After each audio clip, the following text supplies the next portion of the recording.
ஒரு வாத்தியார் படிச்சுட்டு வேலை இல்லாமல் இருந்திருக்கிறாரு.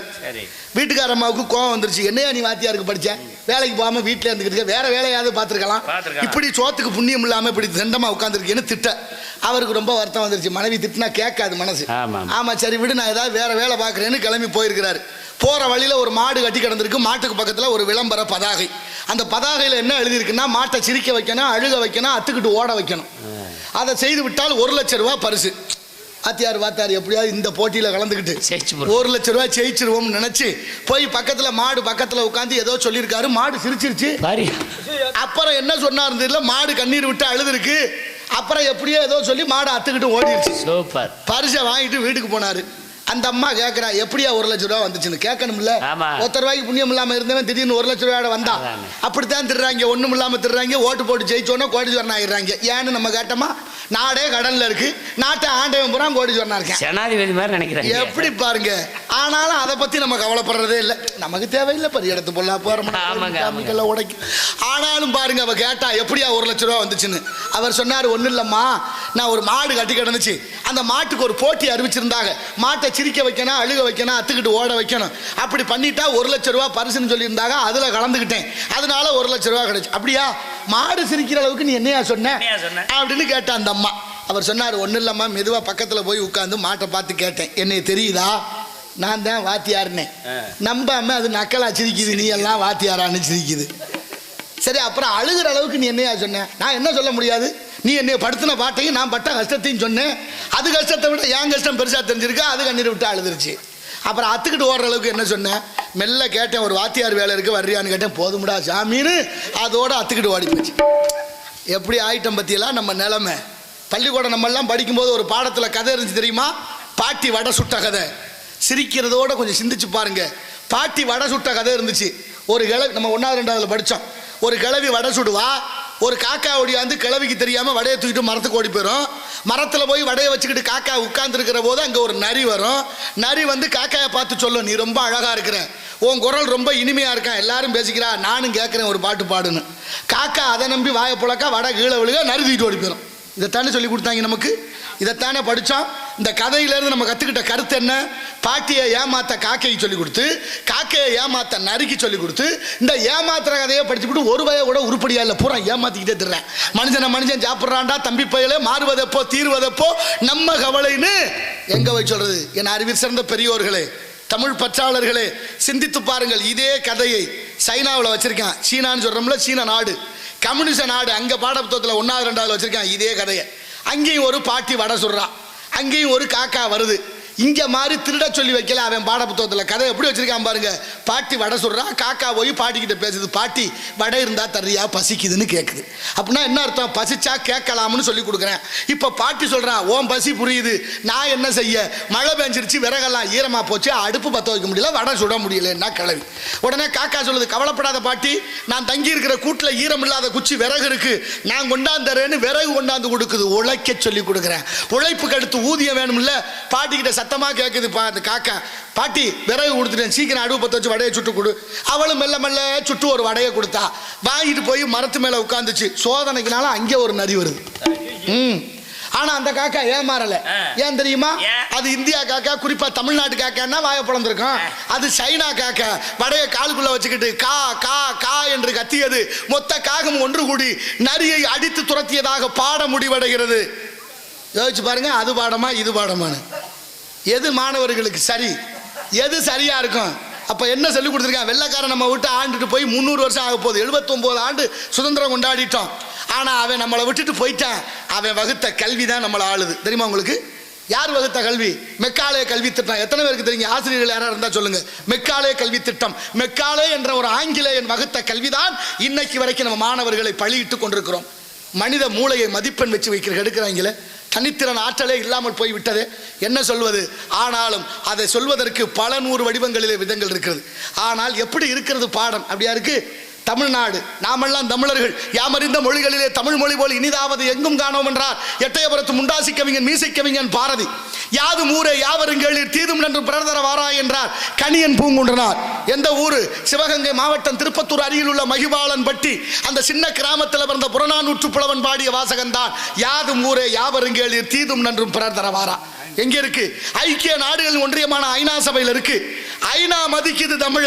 யார் கொண்டு போய் சேர்த்தா?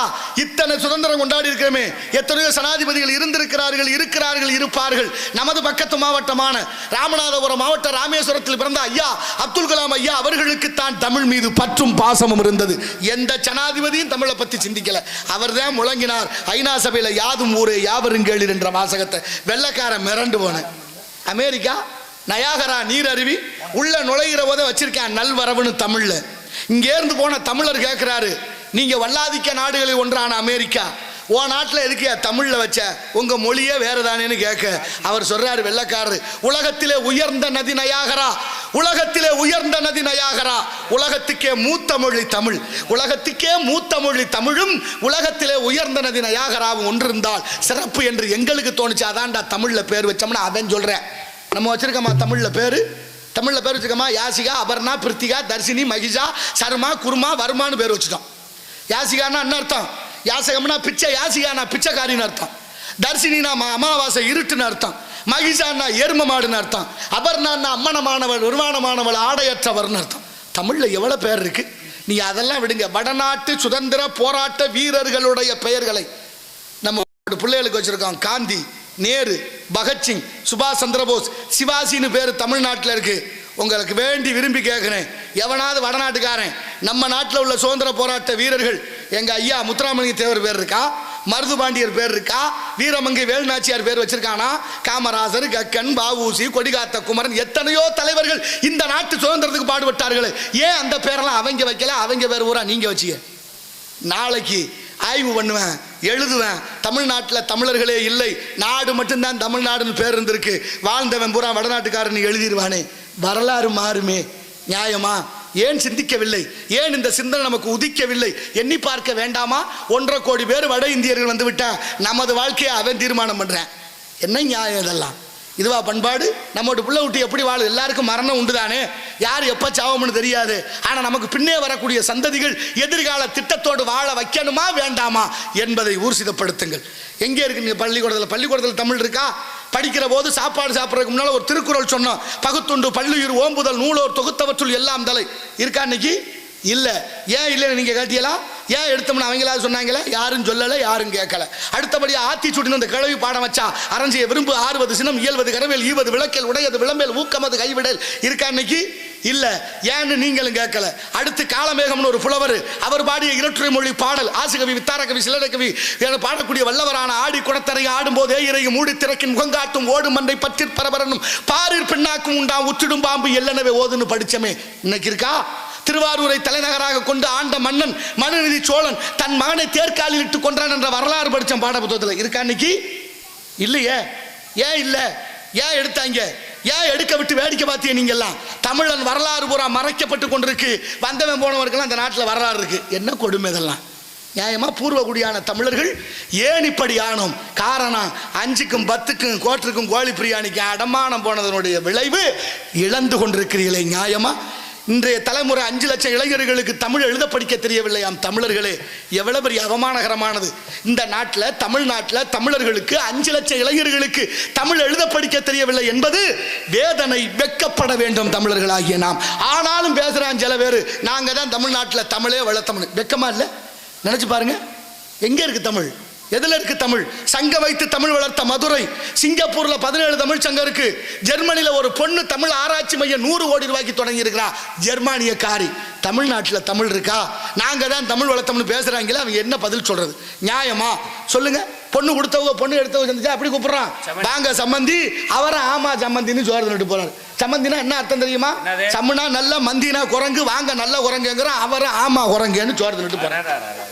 அப்படியா கூப்பிடுறது? அப்புறம் எப்படி கூப்பிடுறது? சம்முனா நல்ல, பந்தம்னா உறவே, வாங்க நல்ல உறவேன்னு சம்பந்தி. எங்க தமிழ் வளர்த்தாங்க? வெக்கம் இல்லாம பேசிக்கிட்டு இருக்காங்க. நாங்க தான் தமிழ் வளர்த்தோம். என்ன கொடுமை இதெல்லாம்? என்ன நியாயம் இதெல்லாம்? லேட்டுன்னு சொல்றமே, லேட்டு தாமதமா வந்தா லேட்டு. வள்ளுவர் கூட கால மருதன்னு ஒரு அதிகாரம் வச்சாரு. லேட்டுன்னா என்ன வார்த்தை? செத்து போனவங்களை சொல்ற வார்த்தை லேட்டு. ஆனா இந்த கொடுமை தான் இந்த நாட்டுல படிச்சவன்ல இருந்து படிக்காத வரைக்கும் மொத்தமா லேட்டுங்கிறேன். அப்படின்னா தமிழ் எப்படி வளர்த்துருக்காங்க பாருங்க. சொல்றேன், வெக்கம் இல்லாம. நாங்க தான் தமிழுக்கு உத்தரவாதம். தமிழ்ல பேசுறான எவனாவது ஒழுங்கா?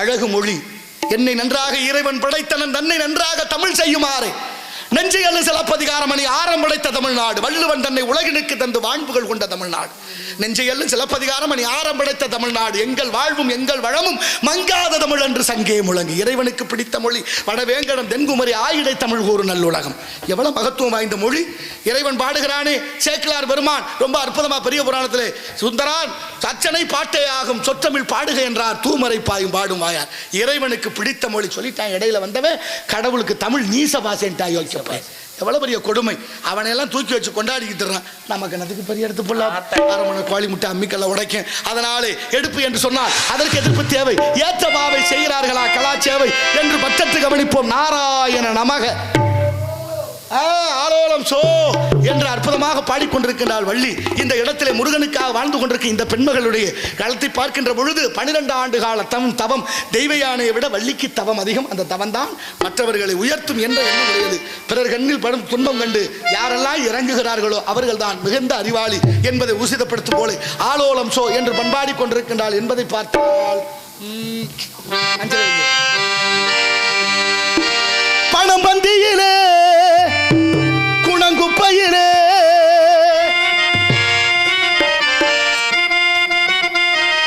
பணம் பந்தியிலே குணங்குப்பையிலே இதை பார்த்து அறிந்து நடக்காதவன் மனிதனில்லே பிழைக்கும் மனிதனில்லே பணம் பந்தியிலே குணங்குப்பையிலே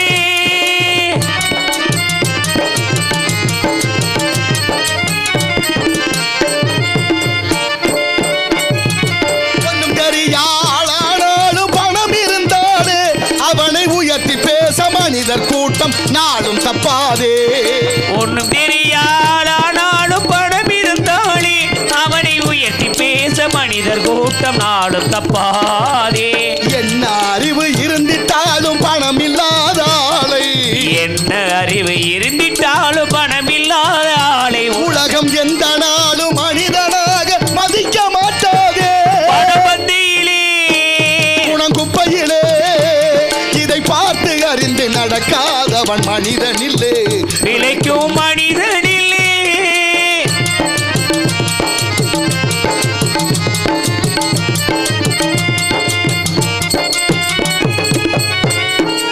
ஆளையாழு புகழ்வதெல்லாம் பணத்துக்காகத்தான் பணம் அகன்று விட்டால் புகழும் கூட்டம் இகழும் உன்னைத்தான் ஆளையாழு புகழ்வதெல்லாம் பணத்துக்காகத்தான் பணம் அகன்று விட்டால் புகழ்ந்த கூட்டம் நிகழும் உண்மைதான் ஏழ்மை நிலை வந்தால் நேர்மை யாரும் இல்லை ஏழ்மை நிலை வந்தாய் நேசையாவும் இல்லை இதை எண்ணி பார்த்து நடக்காதவன் அமைவான் தொல்லை பணபந்தியிலே குணங்குப்பையிலே பார்த்து அறிந்து நடக்காதவன் மனிதனில்லே பிழைக்கும் மனிதனில்லே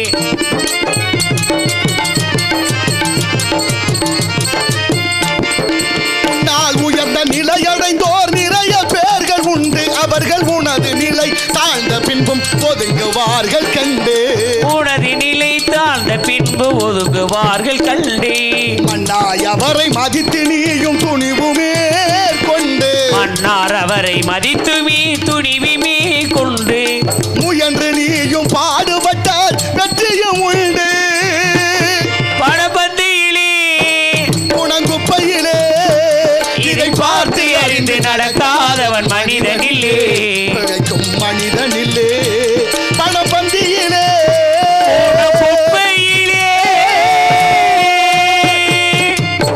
நன்றி நன்றி நன்றி நன்றி பணத்துக்கும் குணத்துக்கும் பரிசை நடக்குது பார்த்து நடந்துக்க தம்பி என்று முன்னோர்கள் காட்டிய வழியிலே இந்த இடத்தினுடைய சிறப்பை பார்த்த அந்த நாட்டுக்கு எத்தனையோ மகான்கள் சுதந்திரத்துக்கு பாடுபட்டு இன்னைக்கு வரைக்கும் சின்ன மருது பெரிய மருதனுடைய பிள்ளைகளை கடாரம் காடான் மலேசியா கடம் நாடு கடத்தினாங்க